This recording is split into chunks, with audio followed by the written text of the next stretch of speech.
hey, I know this amazing person. I know this amazing charity. You two should talk. Great. Yeah. So Bill, and I heard that you are a nonprofit? Correct. Just got 501c3. Wow, that's awesome. It's called Teaching Work Skills, and our objective is to empower victims of domestic violence with working skills to teach them, so that they can continue on with their path towards survivorship. Great. Great. Yeah, I have to give an elevator pitch tomorrow, and I hadn't really worked it out yet, so this is a good opportunity to practice. And it's really only a little piece of, doesn't really describe where I'm at, but it's where I'd like to be. I am hoping to establish an alternative, I don't know if you want to call it workplace development, talent pipeline, for kids who are graduating high school. They're not sure if they want to go to college, but they're interested in technology. And the proposition is to have a consulting company which has a number of connections with medium-sized companies, going in, doing something like a Salesforce deployment. And these kids come in, they don't have a lot of technology background, but they're capable of working on the project. They can learn on the job. It would be a hybrid public-private, some income from some funding from the state, some income from the consulting business. And the proposition for employers would be, here is someone who's come on board in our team. We're carrying them. They worked on your systems. They understand your systems. When we go away as a consultant, you don't want to be on the hook to us. You want someone who can maintain what we've done for you, who can make small tweaks. This is the person, and are you interested in hiring them? So we would go in with that kind of proposition at the outset. I don't know if it's doable. It's something I have no experience with. I'm starting to work with the Youth Job Center based in Evanston, which actually has a number of partnerships around the Chicago area. We shall see. It's very slow. I mean, I guess, when you're trying to work with a nonprofit and they don't need you, right? You're trying to get them interested. It takes a long time, but I think we're gonna get there eventually. So. Right. And then I'm her daughter. Yay! Thank you. Thanks for coming. Yes. End of credits. She works for University of Chicago. Okay. Yeah, in the career services side. Oh, with Meredith. Oh, you know Meredith? Yeah. Awesome. Yeah, love her. Yeah. Cool. Small world. Small world. Yeah, I'm Margie Morris. I'm the executive director of Mentor Illinois. We're part of a national network headquartered out of Boston. It's about 26 years old. We've been in Chicago for 5 years. Our goal is to serve all youth mentoring programs across the state of Illinois. Right now we work with over 400, and we bring training and technical assistance to build capacity so that programs can serve more kids and do a better job of it, improve outcomes. We also do mentor recruitment through public awareness campaigns. So we worked with the mayor for a couple of years, and we got 2,000 new mentors for programs in the city of Chicago. And but we're not direct service. So as I mentioned to Carolyn, fundraising is challenging. And we had a couple of years with no budget and state budget. And so anyway, I'm here to learn more about how to crack that nut. Right. Well, thank you. Thank you, everybody.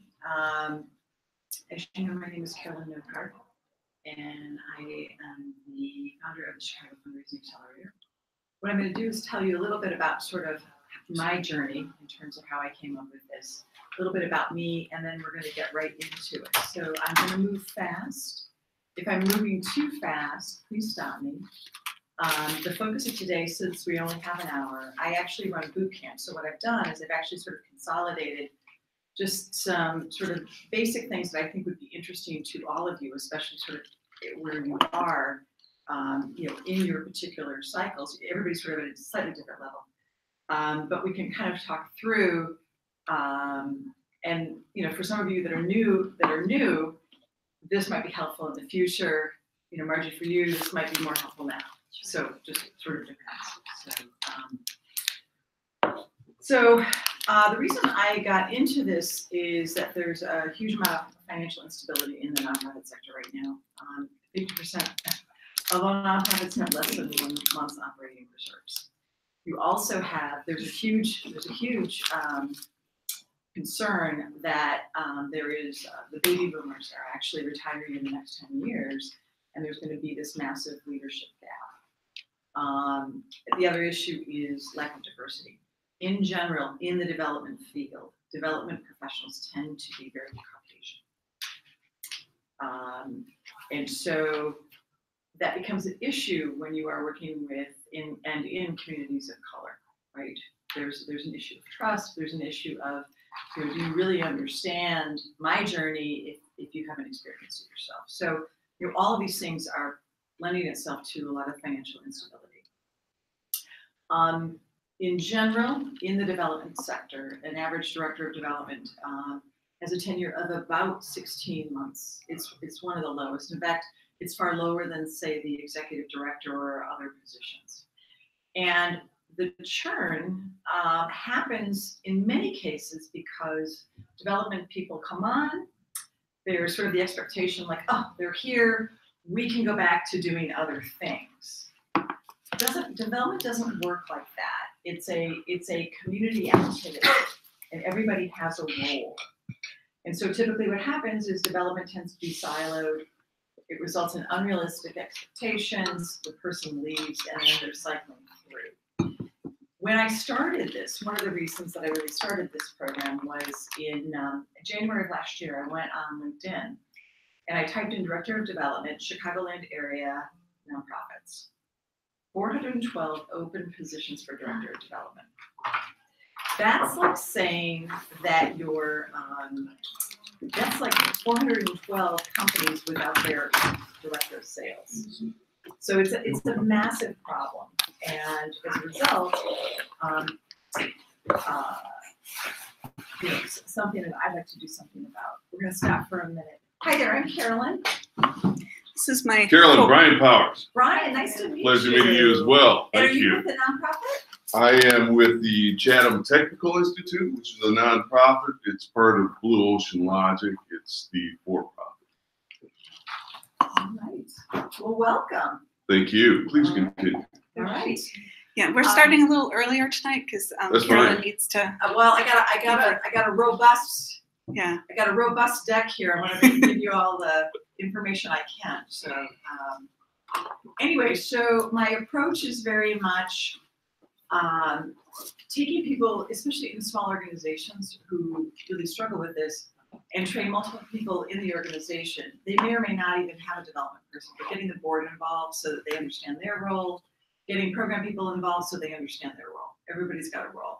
So the bottom line is to make organizations more stable and successful. And so my background is, just to tell you a little bit about me, I was 15 years in the corporate sector. I was in sales and marketing. And my last corporate job, I was a commercial sales manager for court furniture rental for all of Chicago. I stayed home to raise a few kids. And when I came back, wanted to do something that was a little bit more meaningful. And so got into the nonprofit sector about 13 years ago, holding a variety of different jobs, predominantly in development, but also as an executive director. So a little bit about me. So let's get to it. So what is philanthropy? So philanthropy is basically, comes from the Greek term meaning basically love of mankind. And so it's the idea that you are doing something without anticipation of any kind of reciprocal reward.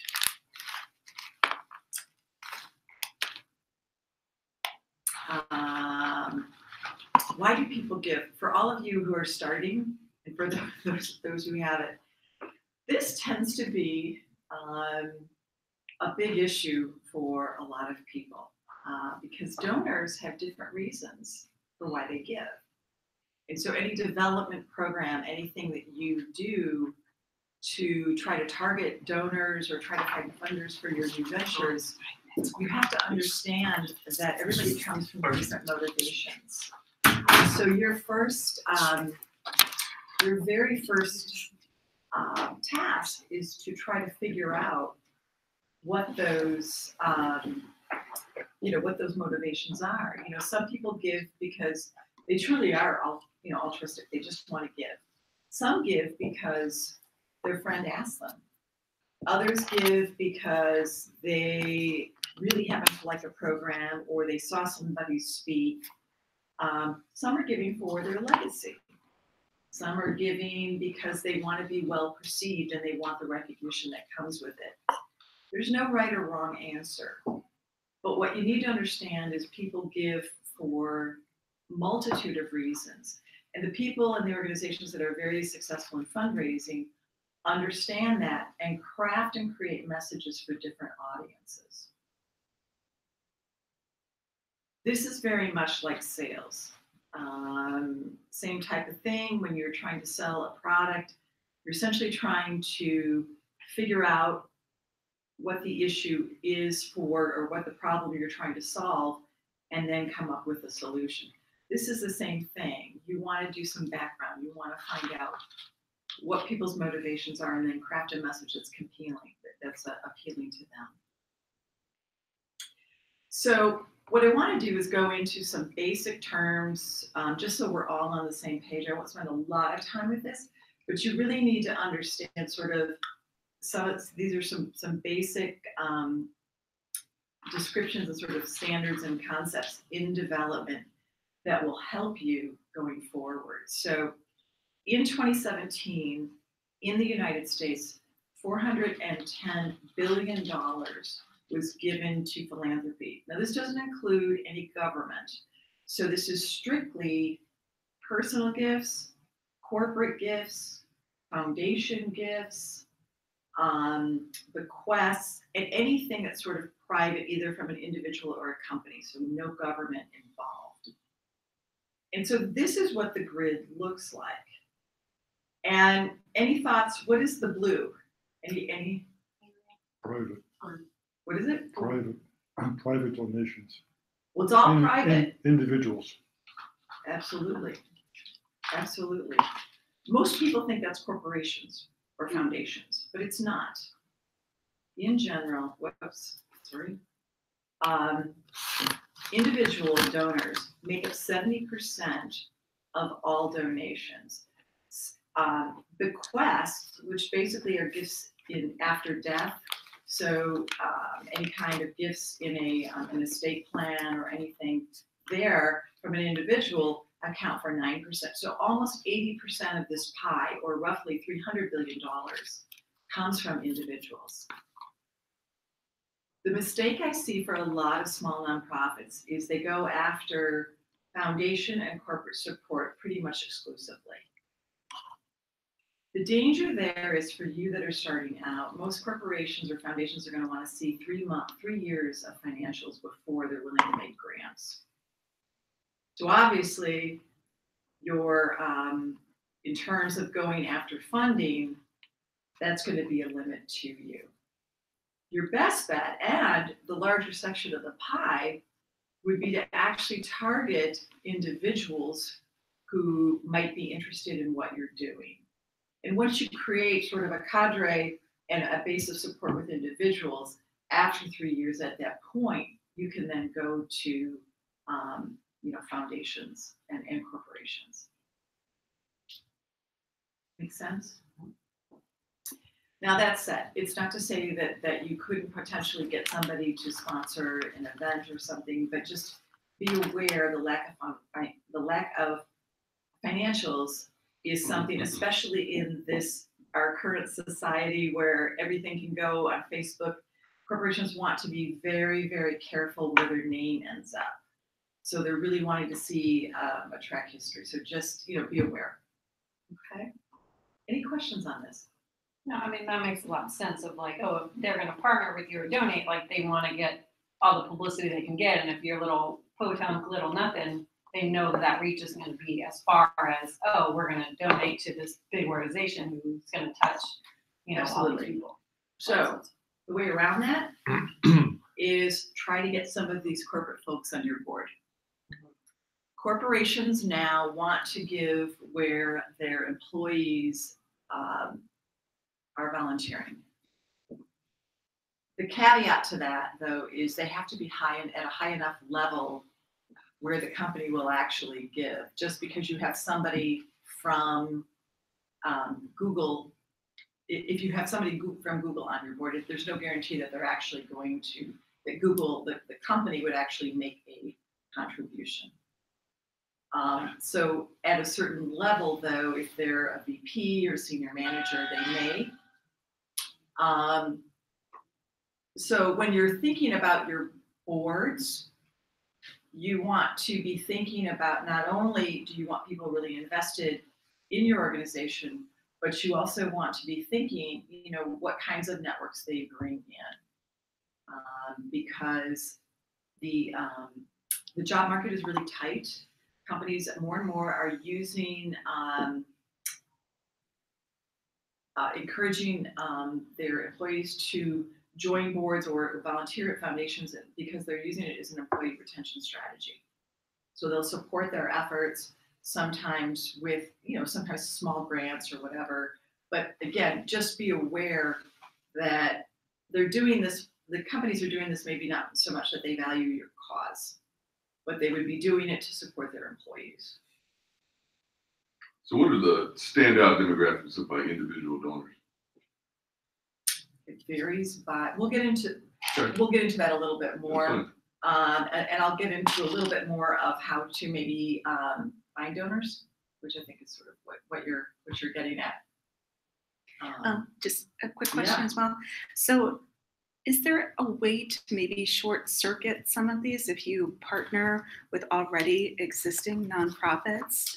Because like you've been in contact with a lot of domestic violence organizations Yes. that are already in existence. Like she obviously already works with Right. existing. So is there When Is there a way to- she's been in business for 5 years, so Okay. she's got the financials. Bill, for you, it is conceivable that you might be able to partner under the umbrella of another organization that is willing to support you, and maybe you are a program, maybe not so much of an independent, but maybe you're operating a program under an existing nonprofit.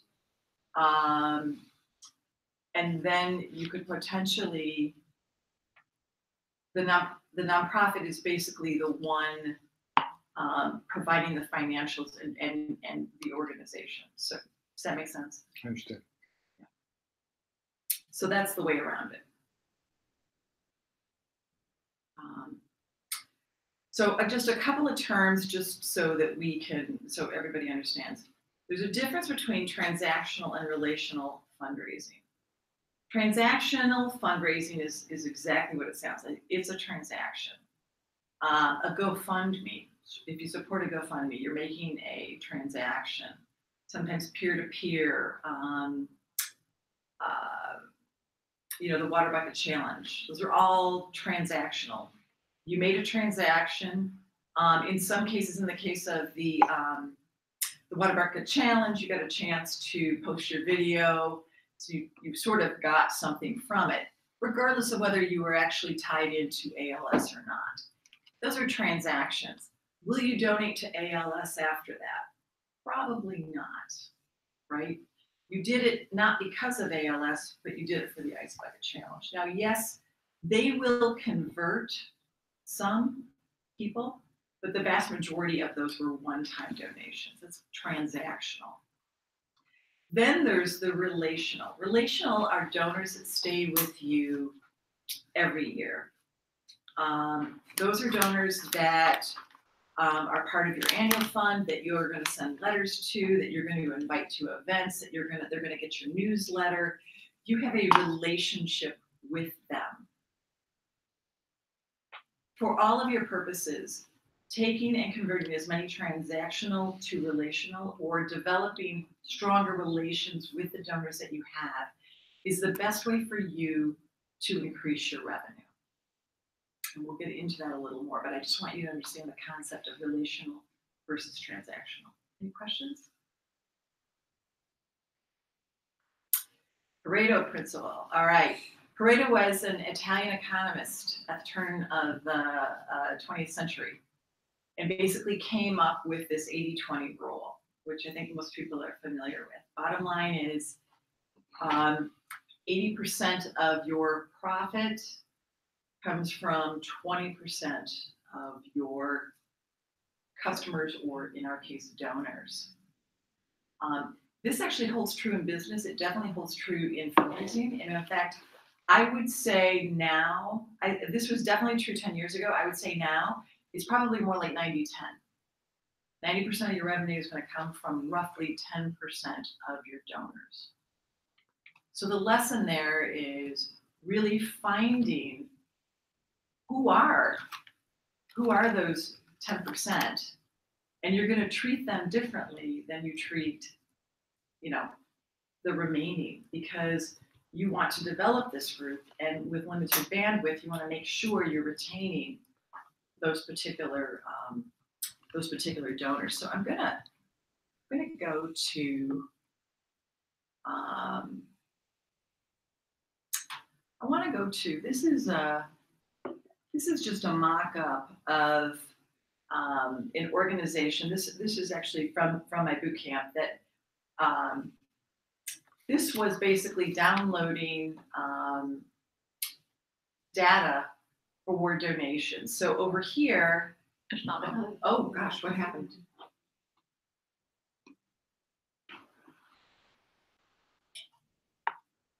The screen just turned off. Now it's on. Okay. It says PC. Let's see. If I'm doing this, I have to drag it.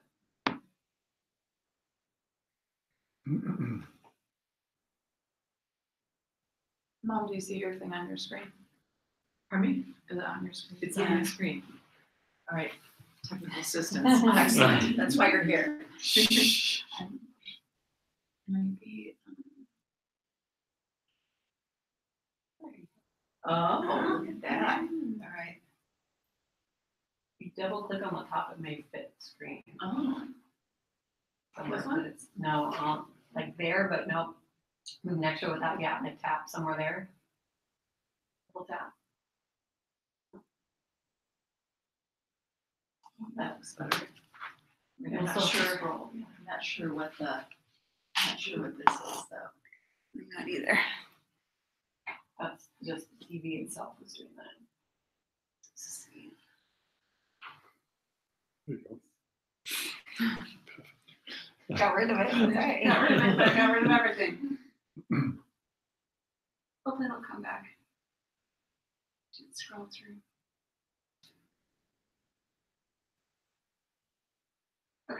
Okay. Here we go. All right. So let's see if I can. All right, trying to figure out how to get to the end here. Okay, let's see. Just click and use your arrows. This, if you do this, you're gonna get the end, pull this over this gray bar. Oh, there we go. Okay, there we go. Okay, so this is a spreadsheet of donors, and the purpose of what I want to show you, it's a simple way to segment your list to figure out who your 80-20 are, right? So this is my list of donors. These are the various donation amounts, and what I have done is I want to sort it by the most recent year. Say, for example, I'm going to send out letters for the end of year giving. I sort it by this, so I'm sorting and descending, so because I want to find out who they all are. And so for this particular example, my total revenue is $599. To get to 80%, I happen to know it's roughly $470,000.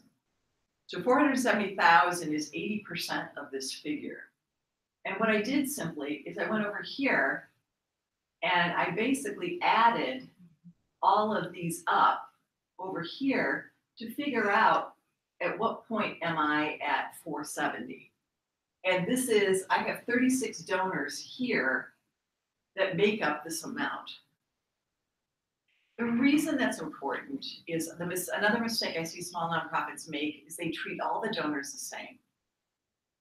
So everybody gets an end of year letter. It looks the exact same. And the reality is these 36 deserve something a little bit more. They deserve maybe some handwritten cards. maybe pictures of kids or stories of people that were helped. They deserve something else. And the mistake I see is that everybody is treating them exactly the same.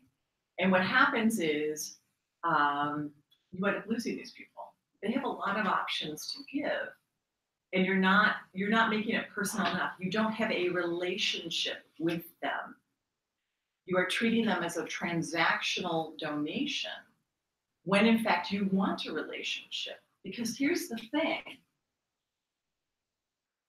70% of all donors, when they give you a gift, it's not the most they can give.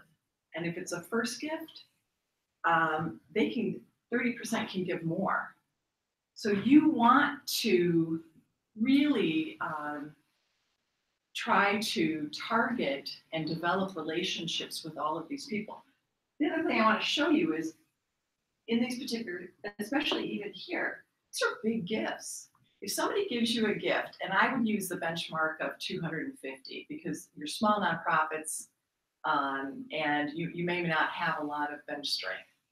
But if somebody gives you a gift of $250 or more, pick up the phone and call them. And if they're new donors, you want to find out how they knew about you, why they gave. You want to thank them, and do not ask them for another gift yet. You want to, on average, thank somebody between 5 to 7 times before you ask for another gift. Now, when I say thank, what I'm saying is there's touch points, right? You send them a newsletter with a handwritten note. You invite them to an event as your guest.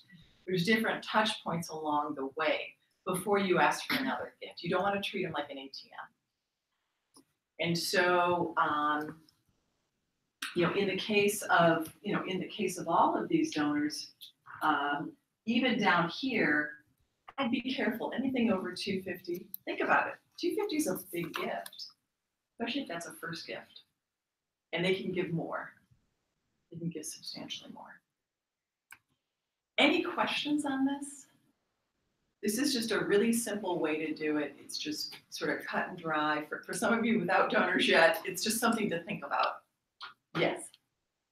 I'm just asking, 250, you're saying that's, with your experience, that's a big deal, a gift of 250 from a person?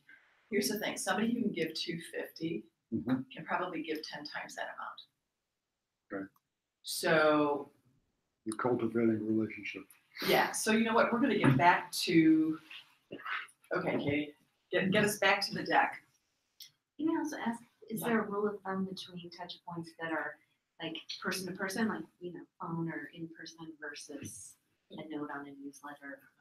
And if that doesn't work, I may need to change the source back too. Oh, okay. So let me know if you have any problems. Yeah, that's good. Oh, no. Okay. So, okay. Okay.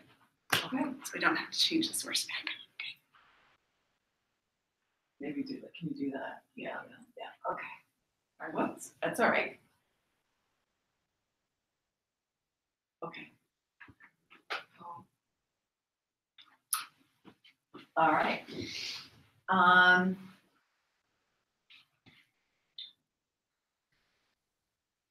So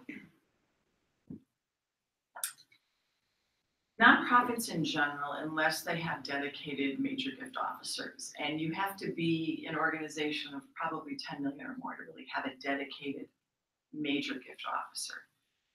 But the bottom line is these are sort of the 3 areas. This is called the donor pyramid. And so your annual fund are smaller gifts. These are peer-to-peer. These are monthly giving. Somebody gives in honor of somebody. This is sort of the base of your pyramid. I would say 90%, 95% of the time, any major gifts come from donors who are already in your database, which is why you really want to begin to figure out how people came to you. What is it that they care about? What is, what are the reasons that they support what you're doing? And try to begin that relationship, because the way you make money as a nonprofit is not to go out and buy a list and send out a bunch of letters. That is, in fact, the most expensive way to recruit donors. on average, for every dollar raised through what they call acquisition, which are these big mailings, for every dollar raised, it costs $1.25. So these big Easter seals and the ones that you get in the mail, they're not making money on the first donation. They're making money on the second and the third and the fourth. So if you begin to work your database here, you can begin to identify major donors and then plan gifts. This is a long-term strategy. This is somebody who leaves you a bequest in their will. So if they're 30, you're going to be waiting a long time for that.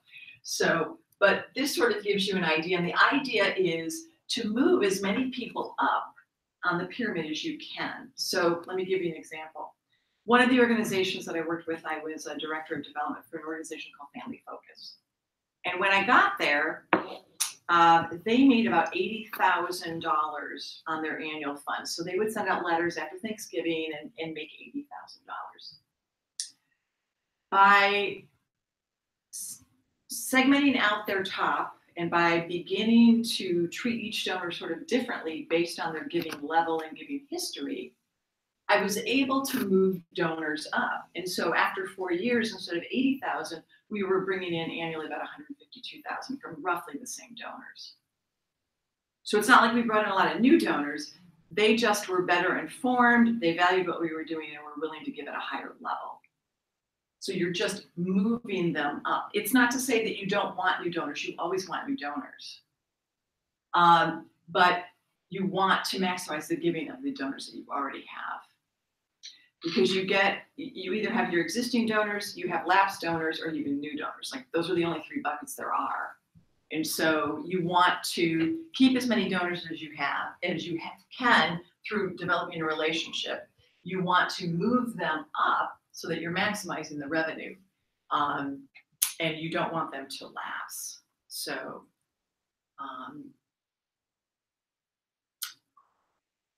so major gift prospects. So as we said before, chances are any major gift prospects that you have are already in your database. And this particular slide, people that are major donor, all donors, mean you have access to, meaning that they've probably given to you or they take a newsletter or something like that, and they believe in your mission. That's why they give, right? Everybody's here. The difference with major donors is they have capacity, and where these overlap is where this is. So taking a look, and when I'm not going to go back to it just because it seems to be a little precarious. When you segment, one of the ways, there's all sorts of software that you can get in terms of Wealth Engine that helps you figure out who's got this capacity piece or not. But one of the things that you can do, well, 2 things actually, is you can also segment your list based on zip code. Where these people live. If you're seeing that they're giving a big gift and they live in Wilmette or Kenilworth, they got capacity, right?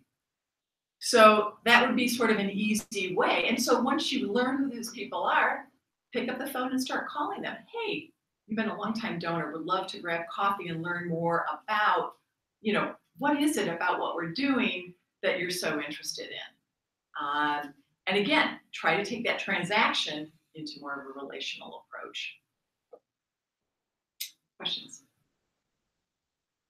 Bill's looking, no? No questions. No questions. Just listening. Yes. Do any of these donors also, do you think they're interested in volunteering? Like, is that a good way to get them more interested in your organization? Yes. Or is that something where, is that Nope. not a good approach? That is, hold that thought. Okay. We'll get to it in a minute. Yes. So I guess I'm in a little bit of a different bubble where I'm looking at L3Cs or PBCs for social benefit. One of the issues I'm coming up with is if I go to venture capitalist guys, they're looking at how quickly can I scale, how much money can I make.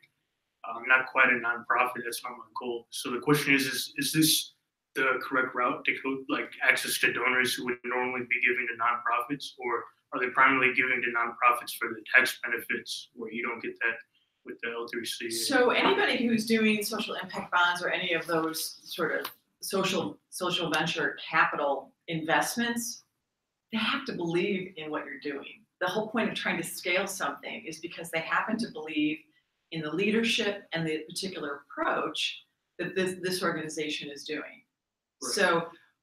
So in answer to your question, you know, I'm not actually in that field, but I mean, this is the kind of thing, being able to compel people to support you. These are all sort of the basic building blocks toward And VCs are so all about what's the return that I'm going to get. So as long as, again, they've got to really be on mission, because I worked in my previous job was fully backed by VCs and this and that, and they're always a question: when am I going to get money back? Right. Like, what's that? With a nonprofit, you're not going to get money back. Your heart's going to get bigger and bigger. But you still have to show impact. Correct.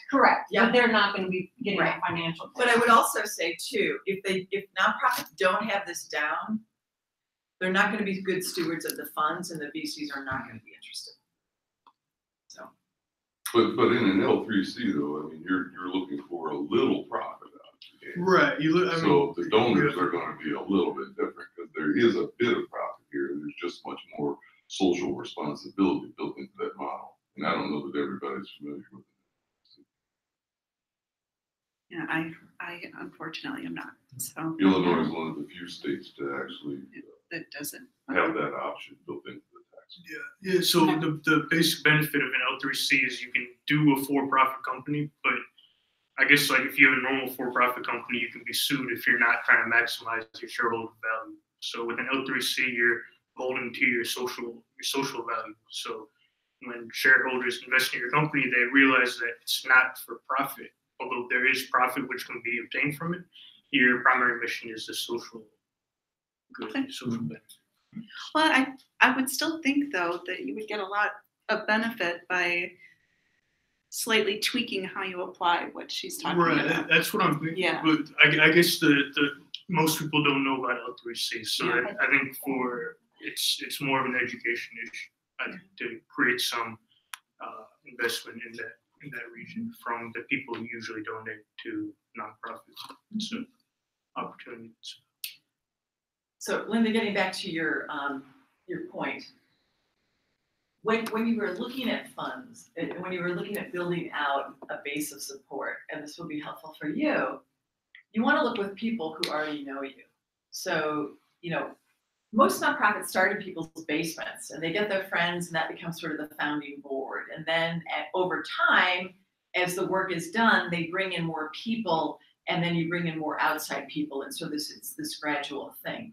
But, you know, the best way to engage people certainly is obviously get them on a board. And it doesn't have to be a governing board. It could be an advisory board. You could have a list of 10 people who just will take your call and advise you on something, and you put their name on the website, and then, you know, they then attend events and get engaged with you, or volunteers to deliver services. You know, those are a great way. 90% of all volunteers donate. So if you're not finding a way to engage your volunteers, you're really missing the boat, because that's you know, that's how they do it. That's how they build out their base. There's an organization called Working in the Schools. It's called WITS, which you know, they do a great job. They do mentoring. They read, and they work with corporate partners who they have a bus come. I think it's every week. So like on Wednesday at 2:00, the bus comes and picks up people from the corporation and takes them over to a school, and they read to children for an hour. So it's time away from the corporation, but it's an employee retention strategy. And then the corporation gets to sort of build the fact that they're this philanthropic entity that's helping children read, and their WITS is promoting how, because of this reading, that reading levels are increasing. And so it's a real win-win for everybody. But WITS is, you can be sure, not only trying to get the corporation to donate, which they do, but they're probably going after all of the individual mentors, because they realize how important it is, because they're the ones actually doing the work. And so they're receiving and they're soliciting not only the individuals, but the corporation as well. And if they can show that they are increasing reading levels through this program, they can take that to funders and venture capital, social impact investors and stuff, showing the impact of all of this, and so they can look forward and get multiple ways to raise money. So again, the closer you are to the organization, those are going to be your best prospects for solicitation. Okay. What about Oprah? Yeah. The reason, Oprah is here is because inevitably somebody at the board meeting will say, well, why don't we just write to Oprah? This was more when Oprah was here. Oprah, actually, her foundation never gave to Chicago, purposely because she didn't want people to ask. But inevitably somebody says, but she has it sort of gets back to the three I said, the capacity, the access. She got the capacity, but we don't know that she believes in the mission because we don't have access to her. So unless you know Oprah, she's not a prospect. So. But I do get asked that all the time. Can't we just reach out to Oprah? Yeah. So yes, we can, but it's not going to do any good. I guess. So building engaged donors. So this gets into donors like to be involved. So if you can utilize volunteers in your work, tours of your facility, showing the impact up front, what you're doing. There was an organization, and I can't remember the name of it, that they did a mailing to. This was one of those acquisition mailings where they mailed a glove, and it was for an organization that it was a neurological organization that if you lose issues of coordination in your hands, so they mailed everybody a glove and then told them to pick up 3 pennies. And what they realized when people just open this up and they're like, okay, so they put it on, they try, and they can't, and they're doing this simulation of what it's like to live with this. And they got great, return on their investment for that because they were able to engage the donor. Obviously, we can't do that, but bringing people in, you may have donors that are willing to help you with a strategic plan, or these are volunteers who could then become a donor. I know a lot of corporations love to provide services that are non-revenue. So if you need help with strategic plan, if you need help maybe with some, sort of organizing your organizational structure or anything like that, take them up on it because that's a great way to get, again, you get people coming in going, oh my God, that was so great. I worked on this project. That's the beginnings of getting the corporations involved. You have an event, they come, they bring some friends. You begin to build you begin to build your donor base based on people who have volunteered with your organization. Any questions? Okay. Donor giving cycle. This is more for established organizations. But in general, the way it works is you identify your prospects, you do research to figure out if they are major gift prospects. You begin to cultivate them, you plan your solicitation, and then you steward. And then this just continues. This part just continues. This is how you build your relationship. What's important about this, and what I stress in the boot camp, especially with board members, is you get board members or you get volunteers. I'll do anything, but I won't ask for money. Okay, you don't have to. But I need your help identifying prospects. I need your help with research. I need your help with cultivation. I need you to call them and get them to events. I need you to arrange for a time when we can come visit them. I'll do the ask. But the ask is only this part here. I'll ask for the money, but you need to be in the room. And then I need your help saying thank you. I need you to write a note. So they don't have to ask for money because that's just one point on this, but they do need to do everything else. This is called building a culture of philanthropy. And any program people or anybody else that you have in, they all have to do this.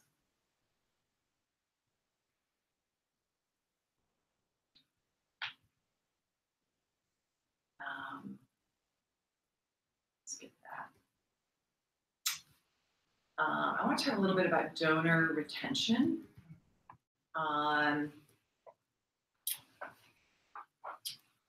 This is an example. One of the reasons, again, going for, instead of transactional, going for a relational, is in year one, you have all four have 1,000 donors.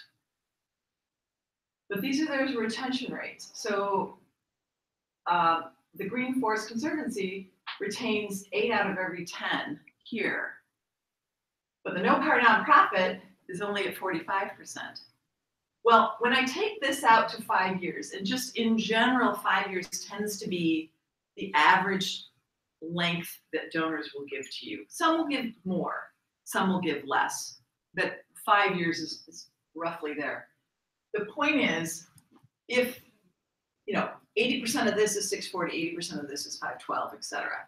By year 5, I have 10 times as many donors still in my pipeline. So donor retention is critical. It is critical for this because it translates into money, right? So if I put this all here and I've got my 1,000 donors and I'm saying an average gift is 100, again, at 80, with 80%, I'm here, I'm here, I'm here, I'm here. By year 5, same group of donors, I'm bringing in roughly half less, half the revenue. In general, it just as a sector, AFP, which is the Association of Fundraising Professionals, the sector's retention rate is 45, which is scary because that means you've got some that are doing much better, you have a lot that are doing a lot worse. So they're churning over their donors every year, and it's hard to get new donors. So the way you build your donor base is to retain the donors that you have and then get volunteers and people to come to events and get more people involved so that you're building. So you're retaining what you have and building at the same time. Any questions?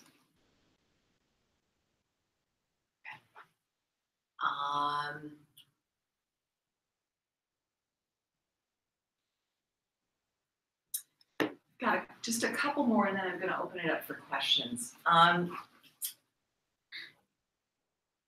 There are 5 key metrics for evaluating your, there are 5 really key metrics to track. You can track a lot, but if you track these 5, you're actually in pretty good shape to kind of figure out how well your development is and areas of growth. Obviously, each year you want to track total number of donors. You want to track total revenue, right? You track total number of gifts received. Keep in mind, you may receive more than one gift from a donor. Total number of people solicited. That's important because if you solicit 100 and you get 10 gifts, that's different than if you solicit 100 and you get 80 gifts, right? And then fundraising expense. What is the cost? Fundraising expense is an issue predominantly in major special events. I see this time and time again. It's sort of like when you read the Tribune and you know how on the back page, Candace, what's her name, Candace? Do you know what I mean? She's sort of the society page, and they have pictures of the latest gala. And down at the bottom, they'll have this elaborate gala, and you can look at the pictures and see, they spent a ton. They had it at the Drake. They spent a ton on decorations, and they raised 100,000. Now, that's not a net.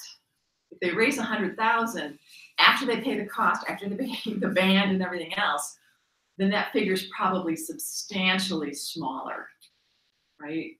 So fundraising expense becomes a huge issue, not in personal visits, but if you are doing any kind of special events. So those are the things you really need to watch. I would really encourage, if any of you are considering special events, think seriously about breakfast. Breakfasts are great. People love going, a lot of people don't like going to events anymore, especially evening events. Breakfast is at the beginning of the day and people will go to that.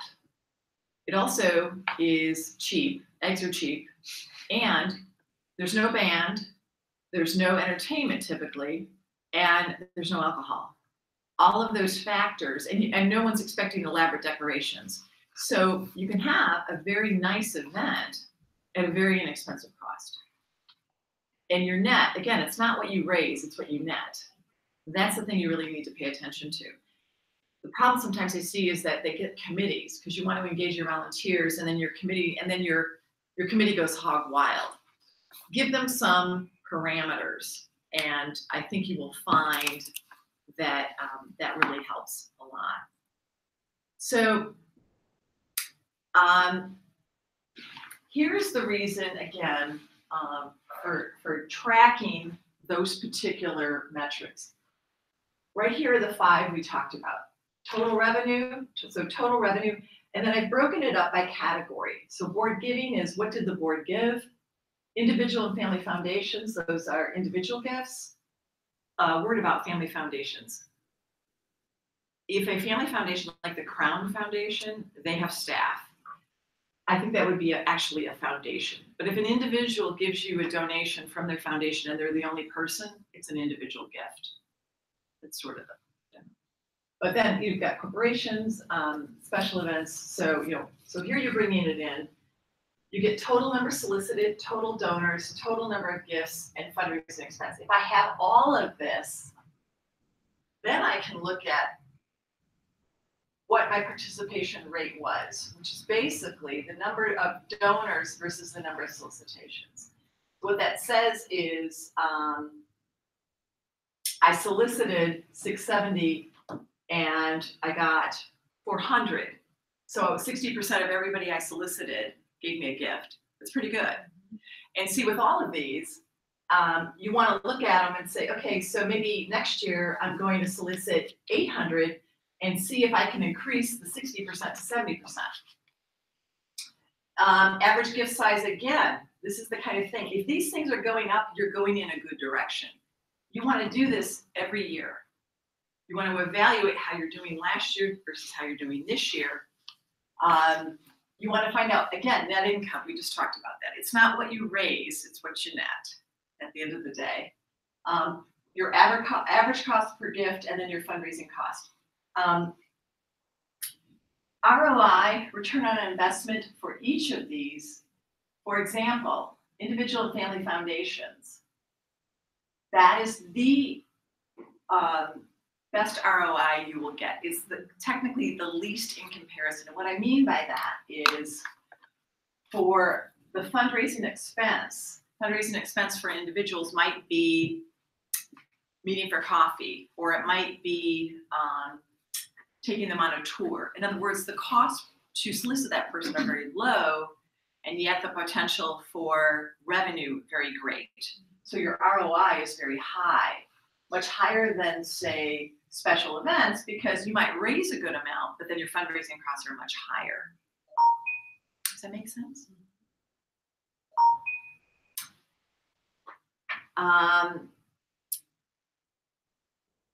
And then let's see, I'm going to just do 2 other slides. One thing I want to mention to all of you, especially for, and I always talk to organizations about this, monthly giving.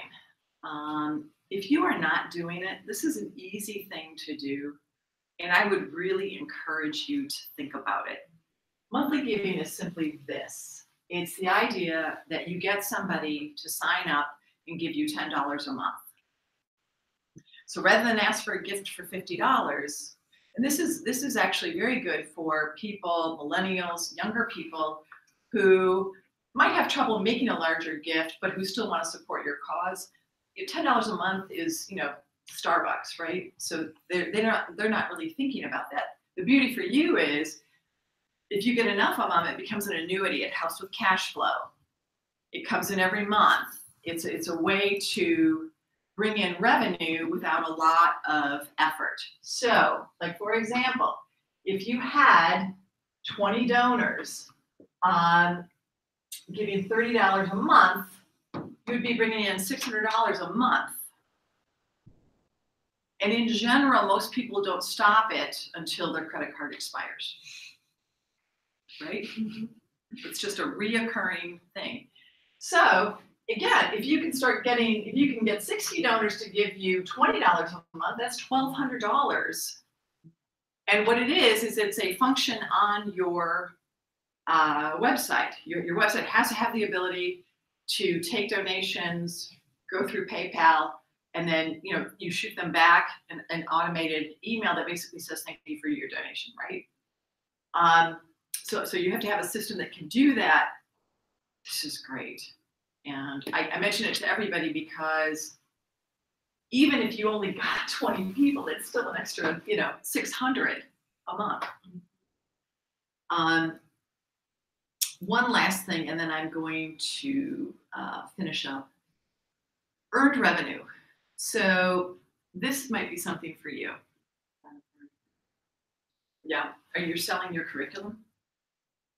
Or leasing it? Mostly consulting. Consulting? And trainings? But yeah. And trainings? But I like the idea of selling curriculum. Yeah. So it's a good. Yeah.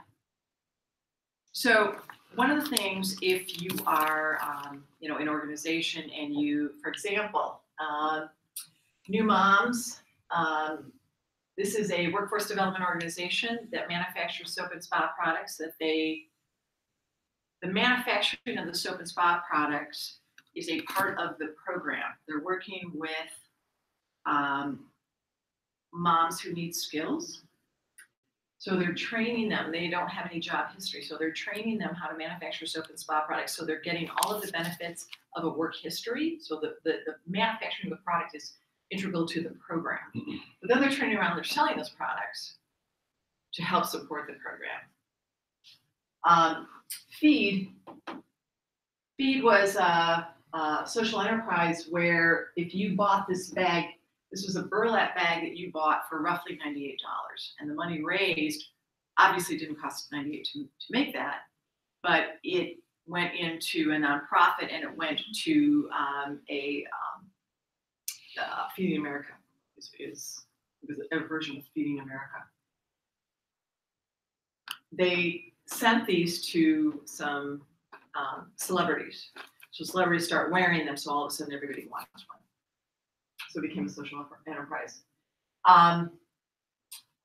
One goal is an organization, actually Genesis Works. Genesis Works is an organization that works with high school students and places them in internships with corporations. And so the student and each internship costs the corporation about $25,000, of which it's either 10 or 15,000 comes back to Genesis Works, and then the 10,000 comes back to Genesis Works, 15,000 goes to support the student.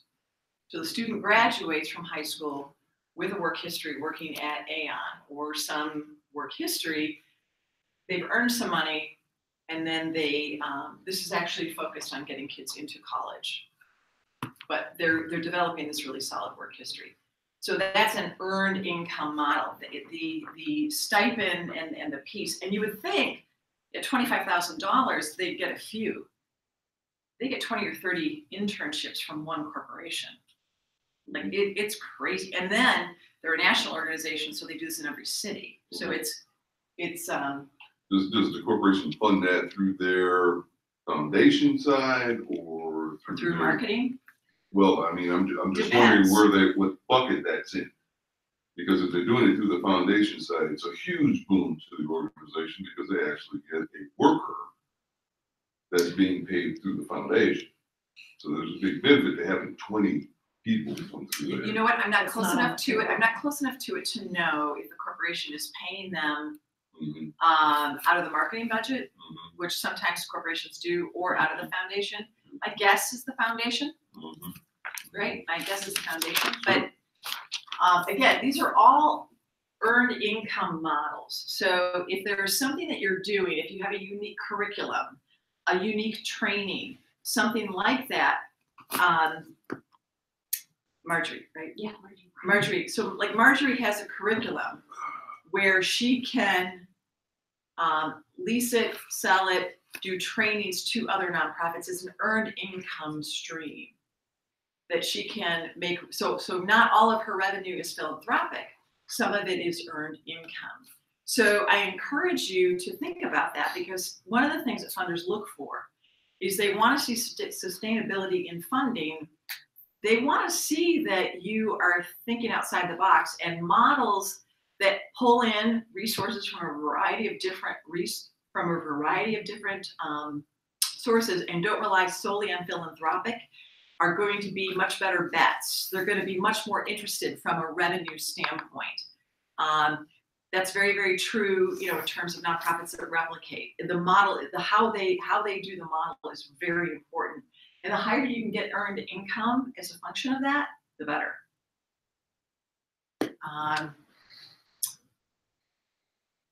So just some final thoughts. Focus on retaining existing donors and try to move people up the pyramid by getting them more engaged in your organization, having them understand the value of what they're doing, so that and again, it's not that somebody who gives you 50 is going to give you 5,000, but if everybody who gave you 50 this year gave you 100 next year, you're going to start to see your revenue go up.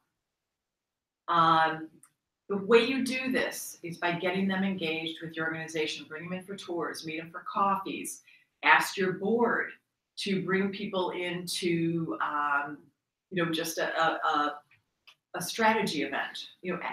Try to engage people to really help them understand what you're doing, the importance of what you're doing, so that they feel part of it.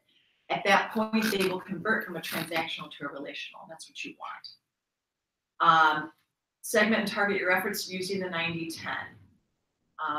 Don't treat all donors the same. Look at your top donors and try to figure out what's important to them and what are things that you can do to help. And again, just personalize.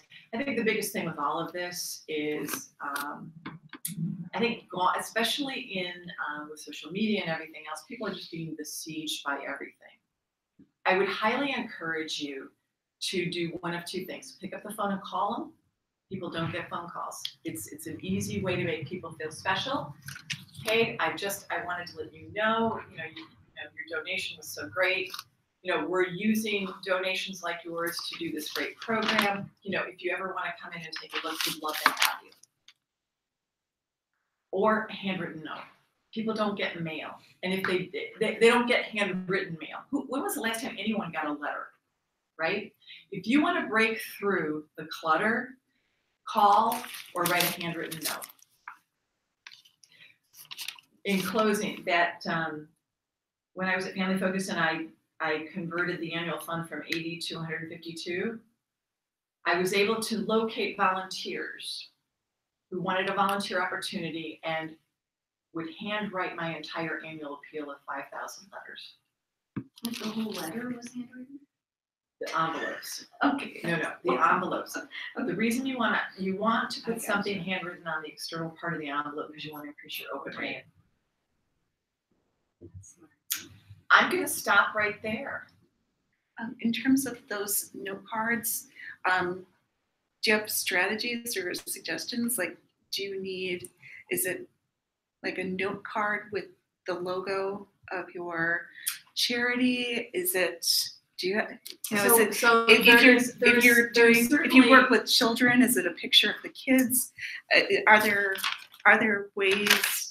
strategies? So if you work with kids, I've seen organizations have the kids draw pictures, and I've seen when I work with Family Focus, I went and I bought a whole lot of like colored paper and crayons and stuff, and I took it and I just had our after-school program make cards. So every donor got a personal card that was created by a 3-year-old, and then we wrote a little saying your this is a so-and-so wrote this card just for you.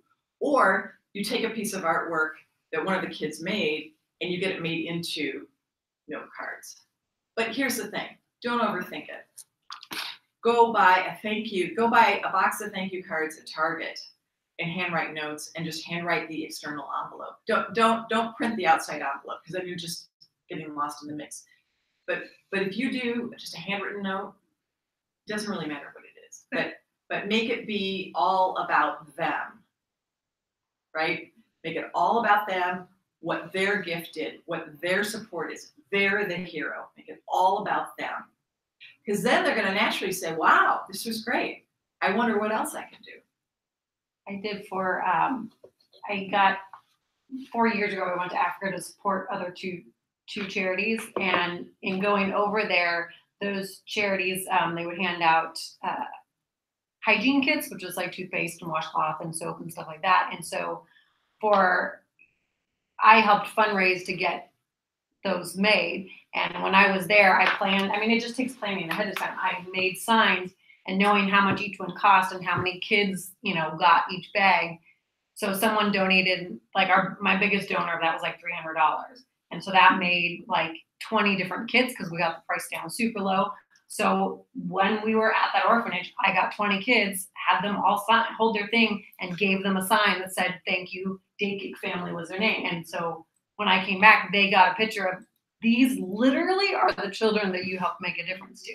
And he has been the biggest proponent of my charity ever since. Like he and his wife both started crying when I gave him the pictures. Like it was amazing. And like, I mean, he's given me so much like free, he's an IT guy, so much IT stuff. Like it's just, I can't like shut him up now about my organization because, and it was so simple. All it was one little picture, Well, you made it personal. Yeah.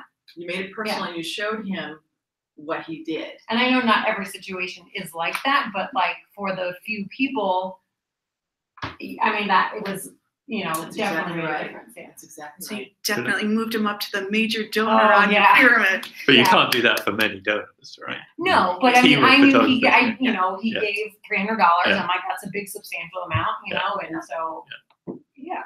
Yeah. If you have the time, But then you get what you could volunteers. do, like, one of the things that I did, because it doesn't actually take that long. I actually bought some very inexpensive note cards. And I went through our donor database because we had a very mature donor database. We had a lot of people who had been giving to us for a long time. And I went through and I would write 3 to 5 cards a day, just little notes. And what I did is I pulled a spreadsheet and I found out when the date of their first gift was. And I sent a note card that just said, dear Mr. Smith, I just wanted to thank you so much for your ongoing support since, 1990. Because of, A, it alerts, A, I'm thanking them, which they like. B, I'm alerting them to the fact that they have given to us for a very long time and it's appreciated. And I'm doing something unique because people don't get letters. So I think that was part of the reason that I saw this big increase of almost 50% because I sent that out and it really didn't take that long. I did 3 to 5 letters. I just came in, I wrote them and, just stamped them, got them out. It didn't actually take that long. And so if you can do it in bite sizes, that helps as well. How about texting people with photographs? Like, that's like cheap, nothing, very personal. Here's what we did with your money today, right? If you have a small number of donors. So here's the, if you have permission to text and the donor likes that method of texting. So here's where I think that's appropriate. If you have a relationship with them. Right. And they've been sending you text and you've been communicating that way, it's totally appropriate. Right. But that's not going to work for everybody. No. And there might be some people who are offended or don't want people texting to their personal number. Right, it has to be based on a relationship. So this gets back to, you've really got to know your donors. So especially if they're in the top 20, one of the questions you want to ask is, as you get to know them, what's the best way to communicate? Do you want me to call you? Would you prefer email? Do you like texting? What's the preferred method? Because I want to make sure I'm communicating, what we're doing with something that's meaningful for you.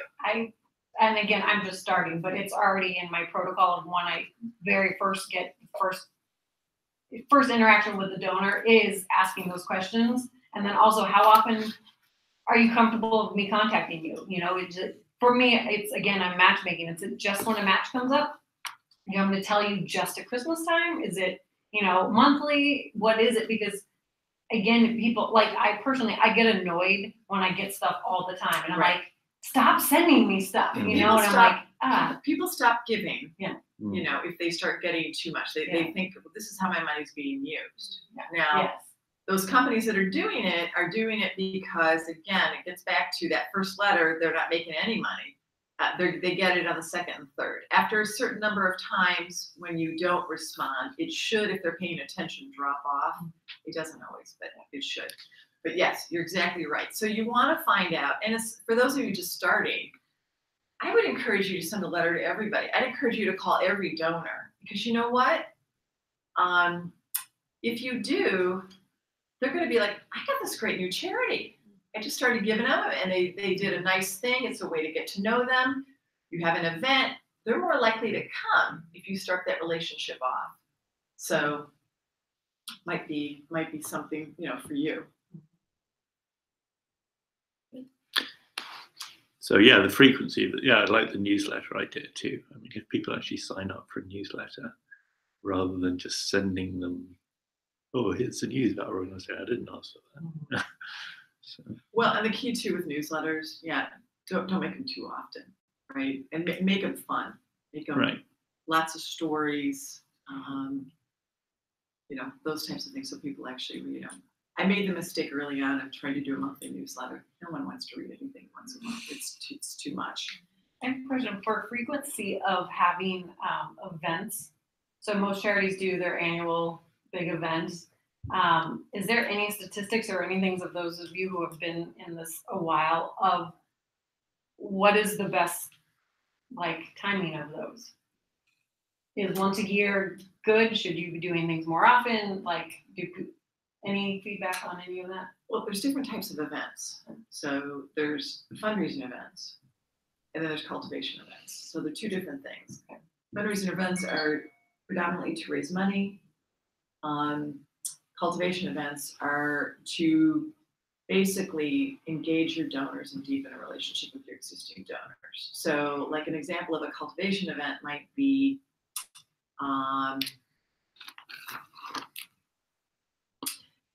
for you, might be inviting 8 to 10 donors to talk through, you know, some new nonprofits, or have a nonprofit speak to them. It's a cultivation event. There's no charge to attend. They just come, they can network with each other, they hear a little bit. It's just designed to help deepen a relationship with them. Fundraising event is strictly about making money, right? That is the reason to do it. So again, it's not to keep your volunteers busy. That's why you want to really keep a handle on it. It really should be about, you know, raising as much money as you can. And so, you know, keeping a tight rein on expenses. I also like having multiple ways for people to give. Obviously, they can buy a ticket. You know, sponsorship is critical. If you really want to make money, you don't make money through ticket sales, you make it through sponsorship. So. I would just say as a resource, the Crane's book of dates, which you can get online. You can track the dates. I think fall, it just to me looks like fall is the really busy time. We do ours in January, but then we run the risk of a snowstorm. Yeah. Fall and spring are really, really busy. That said, I think if you start doing breakfasts, you can get away with, you know, because a breakfast doesn't have to be on a weekend. So you can do it during the week. You know, I did a number of events at Maggiano's. I think it was, you know, $15 a head for breakfast. I mean, you can actually have a very nice event there.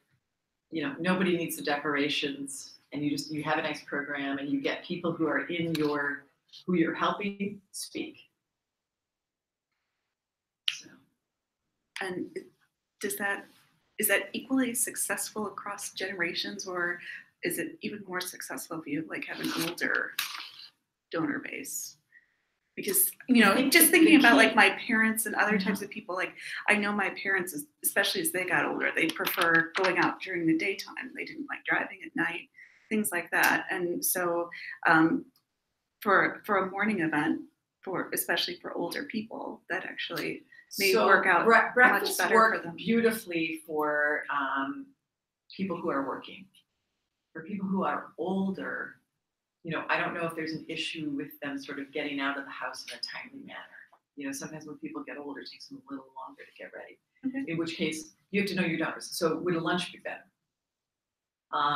But I would say with either a lunch or a breakfast, the beauty is, you know, you're not, if you have an evening event, you're sort of focused on either a Friday or Saturday night because it's hard to do it otherwise.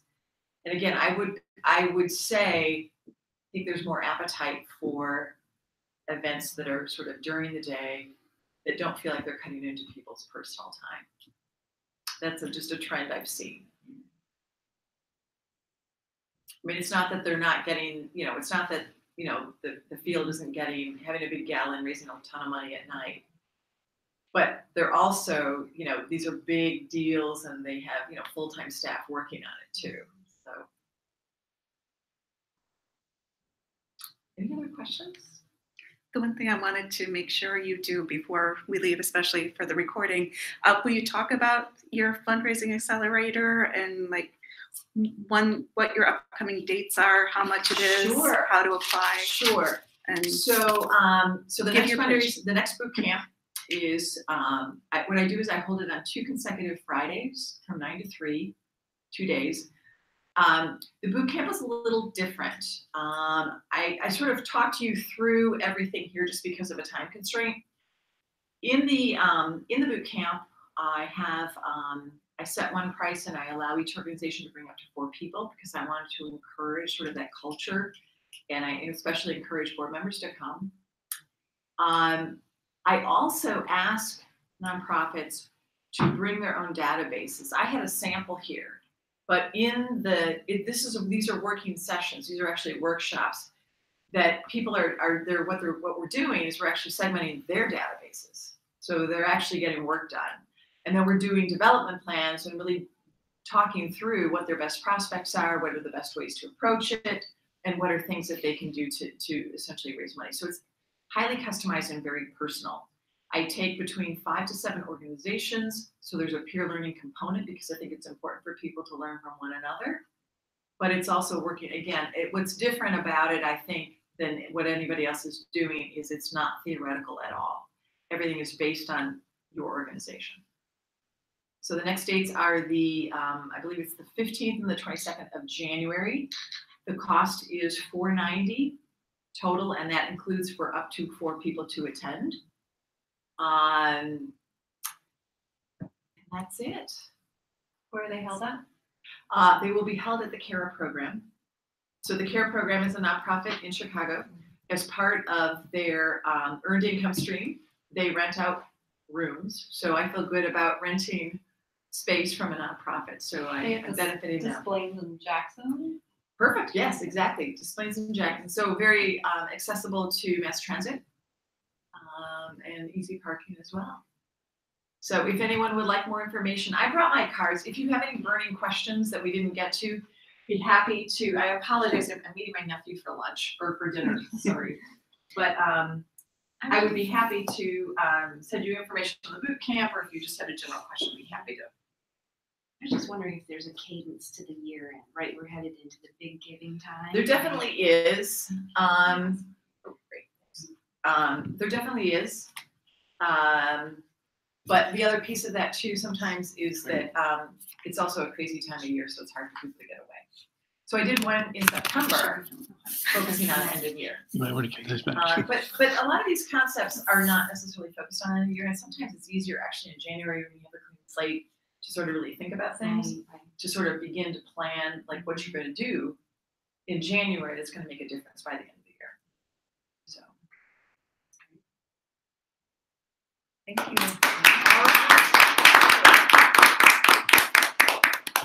Thank you very much. That's awesome. Absolutely. Absolutely. And we're gonna do things slightly backwards since we started the program earlier, and now now it's time we can just kind of talk amongst ourselves. So anyway, thank you for coming out tonight. For those of you who aren't fully aware, TechSoup. Do you know about TechSoup? Yeah. Okay. So because sometimes people don't actually know. I'm not sure that for your type of organization that discounts would be available through TechSoup. I think you have to be a 501c3. But it might still be worth it for you to look at TechSoup. They have a lot of webinars and other things, free resources that are out there for nonprofits. So there may be things that you can watch there that may not directly apply to what you're doing, but may still provide you like information, right? Because obviously, I don't think even though anyone's you're going to not- take those if you want to Yeah. save the cards. So Check it out. yeah, TechSoup. TechSoup.org, TECHSOUP.org, and we don't technically have a program for December. We're going to have a party.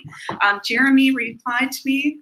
We can either, I want to actually talk to you about that. If Okay. we do a joint one, I can do it on the date that you were talking about. Okay. You went. So yes, there will be a Christmas party then. Okay. That would be great. Yeah. And so Jeremy voted for not being here at 1871. I have a location. for you. Okay. Okay. So it looks like we're going to do an off-site. We will break away from 1871. Thank you so much. Thank you so much. This is awesome. You guys will be happy to. Oh, I'm definitely going to want to have you guys. Yeah. No. It's okay. I mean, I work out of Starbucks basically. I think It's a pleasure. Thank you. Whereabouts are you guys located at? We're in the shared office. And, in our regions. Can I borrow a sheet of paper from you, Bill? Can I borrow a sheet of paper What from I'm you? doing is I'm working on And a startup. we're going to do a sign up sheet Specifically for everybody that's here. trying to build a There you interface go. That's one thing I forgot to do. to try and get people to, so like, for example, I play this game, NBA 2K. After you play the game, you get credits. So how long And have the credits you, I know you said incentivize you've you been to in keep Chicago up. 5 years. Have You you know, been they with make them the whole time? it Sure. The question is, can you use some of that gamification to incentivize? Education is a huge part of it, but to also incentivize investing or saving rather Right. than spending. Right. Right. So that's what I'm looking at, is to build a ledger, free and open source software, and then